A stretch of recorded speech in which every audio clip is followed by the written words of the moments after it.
What's your 2026 word of the year? Look back to leap forward, by Leslie Rahansi. Another year end, another full calendar, and a to-do list that somehow multiplied overnight. Between closing out projects, preparing for 2026 strategy sessions, and pretending you still enjoy Mariah Carey in December, it's easy to barrel into the new year without pausing to think about what this one actually meant. Reflection isn't a luxury, it's a leadership practice that sharpens awareness, strengthens perspective, and gives shape to what comes next.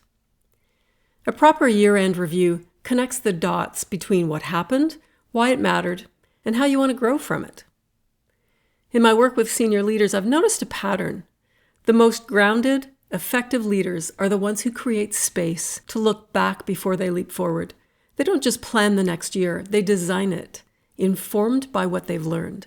So before the year fully slips away, take a breath, clear a bit of space, and use these 3 steps to bring focus, insight, and intention to the year ahead with this updated version of one of last year's most read articles. Step 1, reflect on your year. Set the stage for deep reflection. Find a quiet space where you won't be interrupted. Bring something to capture your thoughts, a journal, a tablet, voice recorder. Give yourself at least an hour and no multitasking. Think of your year as a chapter in your leadership story. In this first step, reflect on the themes that defined it, the standout moments, and what this chapter reveals about the way you lead.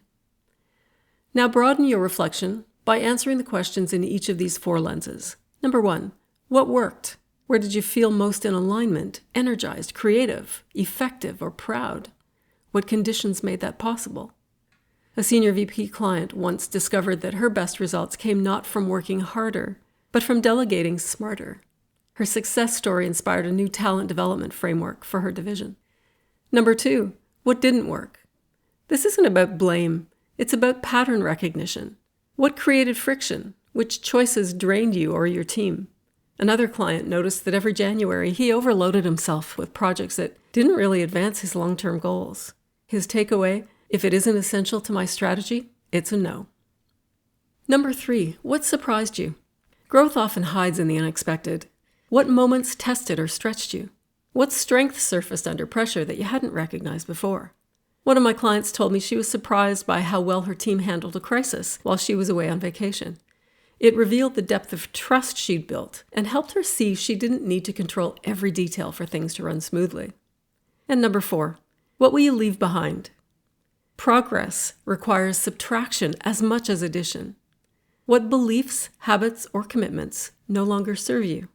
What is ready to be retired so something better can take its place? A few years ago, I realized I was hanging on to an old assumption that productivity equaled value. Letting go of that mindset opened the door to more creative, higher impact work and helped me redefine what progress really looked like. Step 2, choose your word of the year. After sifting through your reflections, distill what matters most into a single word, your North Star for the year ahead. This word isn't a goal, it's a compass that anchors your decisions, priorities, mindset when life gets noisy. How to find it. Notice recurring themes in your reflection. Ask what feeling, value, or intention you want to embody next year. Pick a word that feels alive, not trendy, but something meaningful. For one CFO client, balancing an intense workload with parenting, the word was presence. It reminded her to show up fully wherever she was, whether in the boardroom or at the dining room table. Another client, leading a manufacturing firm, chose innovate, inspired by a bold pilot that exceeded expectations and revealed the creative depth of his team. Once you've chosen your word, make it visible. Write it on the first page of your planner, set it as your phone wallpaper, or put it somewhere that you'll see it every day. Need inspiration? Here's a curated list of words leaders often choose, each carrying its own focus and significance. Abundance, seeing opportunity rather than scarcity. Alignment, bringing goals, actions, and values into harmony. Authenticity, leading as your truest self. Balance, finding your rhythm between work and life. Bravery, taking intelligent risks and making bold calls. Clarity, communicating and deciding with precision. Collaboration, creating shared success instead of silos. Compassion, leading with humanity and understanding. Confidence, backing your judgment and your voice.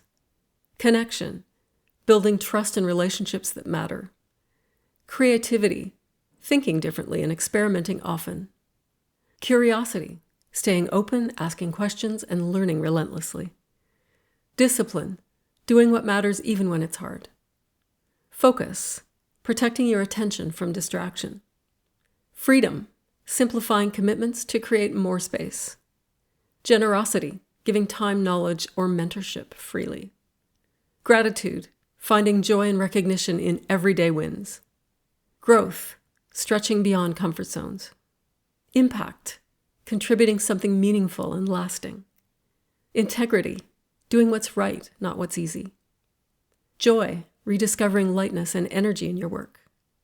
Learning, staying a student of your own leadership. Presence, being fully engaged in every conversation. Resilience, staying steady through turbulence. Simplicity, cutting through clutter to what truly matters. Trust, building confidence in yourself and others.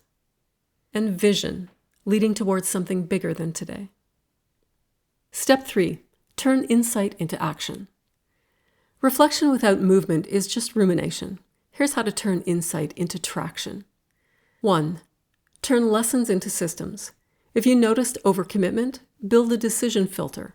One of my clients now asks herself before saying yes, will this move me closer to or further away from my vision? 2. Embed your word into habits. If your word is balance, maybe it means no emails after 8 p.m. or saying yes only to projects that energize, not deplete. Whatever your word, find a way to live it through daily choices. And 3, share it. Accountability creates traction. Share your word with a colleague, coach, or your team. I once worked with a leader who revealed her word, which was transparency, to her staff and invited them to hold her to it. That act alone shifted her team's communication culture. Why this matters? Leadership isn't only about achieving outcomes, it's also about evolving. A year-end review helps you see the through lines in your growth, the moments where your instincts were right, when you adapted, and when you learned something worth carrying forward. When you understand where you've been, you lead yourself and others with greater clarity and conviction. Before the December noise totally takes over, take that pause, reflect, choose your next chapter with intention. Your coaching challenge. Book a 1-hour meeting with yourself. Use the reflection questions and choose your word of the year. Then identify one concrete shift that you'll make in January that aligns with it. Reach out for a free exploratory executive coaching conversation at leslierahansi.com. And to all of you who've been reading my articles this year, thank you for being part of this growing community of leaders who reflect deeply, speak honestly, and stay courageous in their commitments to evolving with integrity. Thank you for your continued engagement, inspiration, and thoughtful messages that really keep these conversations alive. Wishing you all a peaceful holiday season, time to recharge, and a new year filled with clarity, connection, and courage. Have a smooth day.